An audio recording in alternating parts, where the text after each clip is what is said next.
Hi, I'm Scott at ediblemusic.com. SSL bus compressors are a really popular compressor to use, in no small part because SSL desks are really popular.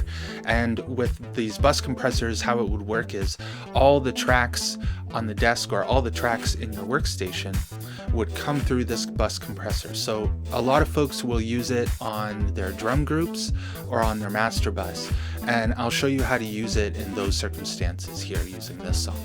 And I'll explain the parameters here. The threshold will tell the compressor when to begin activating compression upon the signal once that signal crosses the threshold.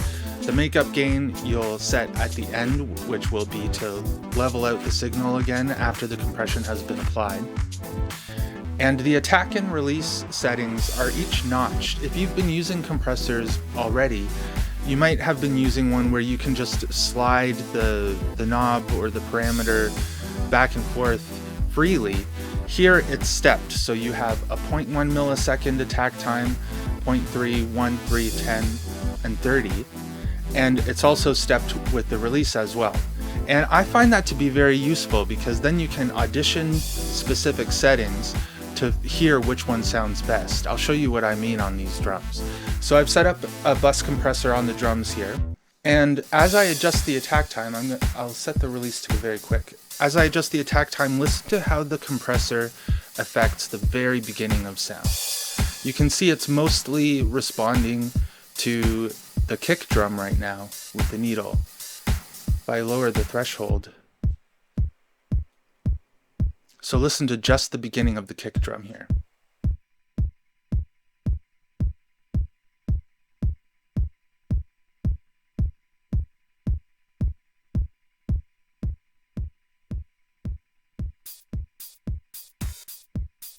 As I extend the attack time, it opens up more for the kick drum to come through. On a drum group, I would say I'm just aiming for around 4 dBs of gain reduction here. And I'll show you again from slower to faster, and you'll notice that it will tighten up on that kick drum.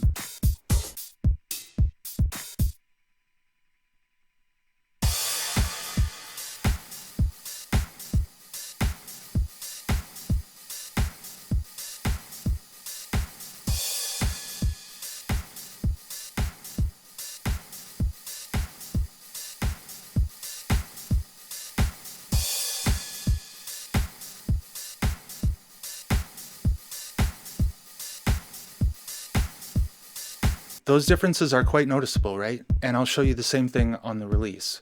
We'll start with a very fast release here, and then I'll slow it down. And so as opposed to the attack time where you're listening to the very beginning of a sound, the release time you want to listen for how the compressor lets go of it. So here it's letting go very quickly. It's mostly affecting just the beginning of the sound, but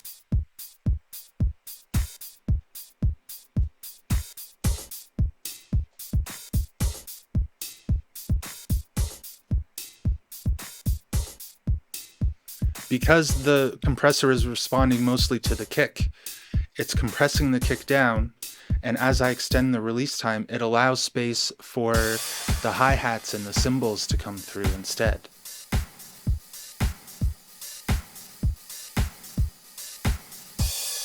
And then as I bring the release time up more quickly, you'll notice that they start to trade places again.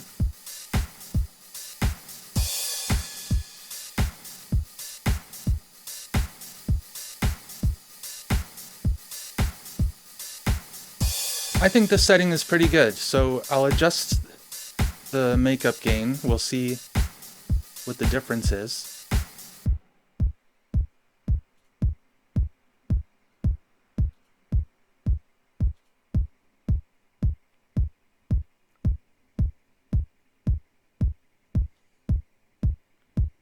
Yeah, that sounds good. Oh, and another thing that you might have fun with is I didn't mention this fade out knob here. And the way that this works is you can set the length of the fade out. This can be fun to use if you just want to experiment with the way that the arrangement is working, or if you just want to fade in the beginning of a song or fade out the ending of a song. So still working with the drums here, I'll hit the fade out and you'll notice the drums will go away. And then when I click it again, they'll fade back in.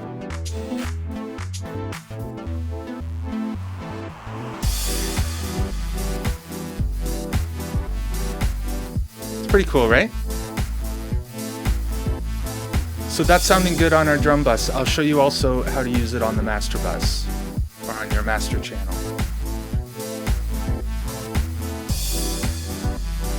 I think that a good rule of thumb is to have less compression the more things are going into it. If you're working on drums, you have a fairly large group of tracks, but a 4:1 ratio and 4 to 5 dBs of gain reduction works okay. But when every single part of the arrangement is coming in through this compressor on the master channel, then I would suggest using a lighter ratio. So I'm going to set it to 2:1 here. And I'm only going to look for, like this, about 1 or 2 dBs of gain reduction. Now you'll notice that that principle of the attack and release times that we looked at with the drums continues to act upon the whole of the track here. So I'll adjust the attack time. We'll start very fast. And then listen for how certain parts of the arrangement, especially the percussion, will start to open up a bit more and punch through a little bit more as I extend the attack time.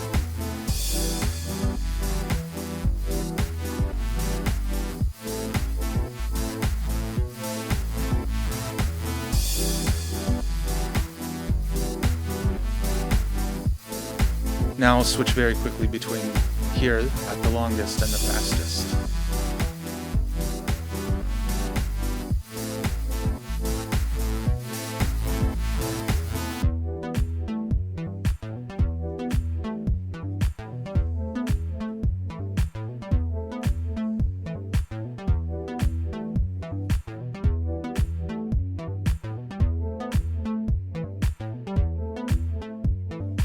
These settings are very commonly used on a master channel where the attack is set to 30 milliseconds and the release is set to 0.1 milliseconds so that it's emphasizing the transient and the rhythmic characteristics of the song.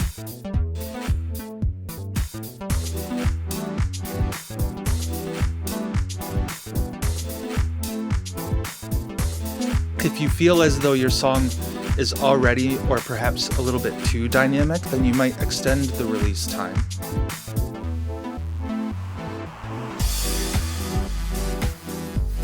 Adjust the threshold so that we're getting about 1 dB.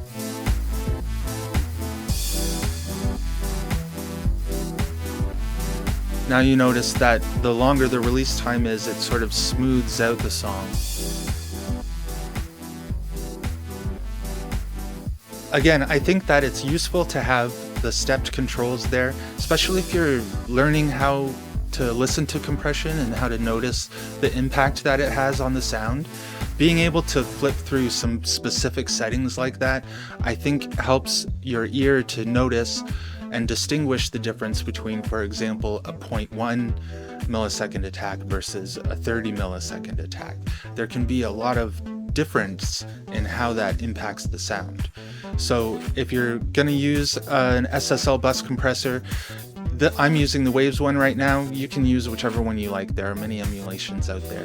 They all function fairly similarly. But you'll find a lot of use out of it when you're working with groups. Again, I find that it's useful.